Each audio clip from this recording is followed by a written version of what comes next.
नमस्कार, आपके साथ मैं हूं गौरव अग्रवाल और देखिए जो तस्वीरें इस वक्त हम आपको दिखा रहे हैं ग्राफिक्स के जरिए। आजकल पहाड़ों पर कुछ ऐसा ही हाल दिख रहा है। कुदरती क्रोध का खौफ, हिमाचल में फैला शोक। क्यों कह रहे हैं, अब आगे अगले 15-20 मिनट में जब हम आपको ये दिखाएंगे तब आपको समझ में आएगा कि पहाड़ आजकल कितने खतरनाक हो चुके हैं। किन्नौर लैंडस्लाइड से जुड़ी सबसे पहली खबर अब देखिए। किन्नौर लैंडस्लाइड में 2 लोगों की मौत हो गई है। मलबे से 10 लोग सुरक्षित निकाले गए हैं। आईटीबीपी का रेस्क्यू ऑपरेशन चल रहा है और अभी भी कई लोगों के फंसे होने की आशंका है। बस समेत 4 वाहनों पर यह पहाड़ गिरा था और देखिए कैसे एक शख्स का पैर एक बहुत बड़े पत्थर के नीचे दबा हुआ है, जिसको निकालने की कोशिश कर रहे हैं। यहाँ पर ये किन्नौर हादसे की तस्वीर हम आपको दिखा रहे हैं। हिमाचल के किन्नौर में एक बड़ा पहाड़, लैंडस्लाइड तो बहुत छोटा शब्द होगा, पहाड़ गिर पड़ा वहां गाड़ियों पर। 2 की मौत हुई है, कई सारे लोग घायल हैं और ये उस वक्त की तस्वीरें जब रेस्क्यू ऑपरेशन हो रहा था। एक शख्स का पैर दब गया पत्थर के नीचे और मलबे के नीचे और कैसे उसको निकाला जा रहा है आप देखिए। एक चप्पल से ऊपर को। तो हिमाचल प्रदेश के किन्नौर में आज कुदरत का ऐसा कहर टूटा कि पूरे सूबे में हाहाकार मच गया। यहां चौरा हाईवे पर पहाड़ से गिरे भारी भरकम चट्टान से करीब 4 गाड़ियां मलबे में दब गई। हादसे की शिकार एक बस भी हो गई जिसमें 30 से 40 लोग सवार थे। फिलहाल मौके पर आईटीबीपी और एनडीआरएफ की टीम रेस्क्यू ऑपरेशन चला रही है और मलबे में फंसे लोगों को निकालने का काम जारी है।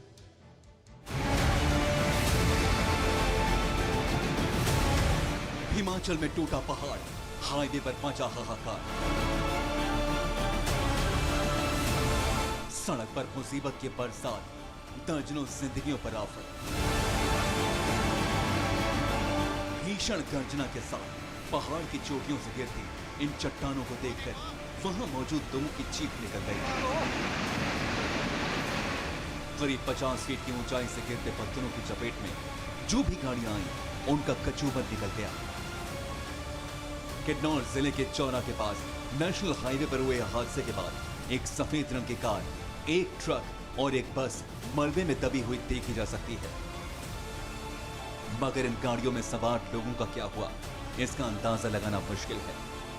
हिमाचल पुलिस और स्थानीय प्रशासन के मुताबिक हाईवे पर हुए इस हादसे में एक बस और कार समेत करीब 4 गाड़ियां चट्टानों की चपेट में आ गईं और दर्जनों लोग मलबे में दब गए। हालांकि हादसे के फौरन बाद मौके पर लोकल पुलिस और आपदा प्रबंधन की टीम पहुंच गई, मगर पहाड़ के ऊपरी हिस्से से पत्थरों का लगातार गिरना जारी था, जिसकी वजह से रेस्क्यू ऑपरेशन में जुटे जवानों को काफी परेशानियों का सामना करना पड़ा। रेस्क्यू के लिए वहाँ पर नज़दीक के जो पुलिस है, वहाँ पर जो CSC से डॉक्टर्स हैं, एम्बुलेंसेस हैं, या दूसरी तरफ से ज्यूरी की तरफ से ITBP है, ये लोग पहुँच गए हैं। परंतु अभी भी जो है लैंडस्लाइड जारी है, इस कारण वहाँ पर अभी रेस्क्यू का काम जो है बाधित है।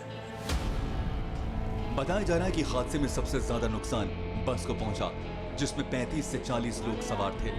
यह बस किन्नौर से हरिद्वार जा रही थी, मगर अचानक हुई पत्थरों की बारिश की वजह से बस के परखच्चे उड़ गए और बस में सवार लोग मलबे में दब गए।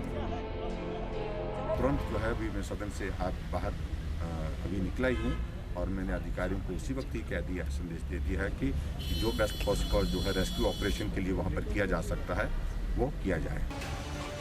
फिलहाल मौके पर रेस्क्यू ऑपरेशन जारी है। आईटीबीपी, एनडीआरएफ, CISF और लोकल पुलिस की टीम हादसे के शिकार लोगों को बचाने में जुटी है। जरूरत पड़ने पर सेना ने भी मदद की पेशकश की है।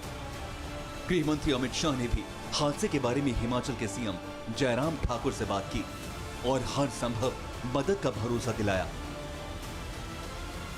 किन्नौर में 2 हफ्ते पहले भी चट्टान खिसकने की ऐसी ही खबर आई थी, जिसमें एक महिला डॉक्टर समेत दिल्ली NCR से घूमने गए 9 पर्यटकों की मौत हो गई थी और एक पुल भी ध्वस्त हो गया था।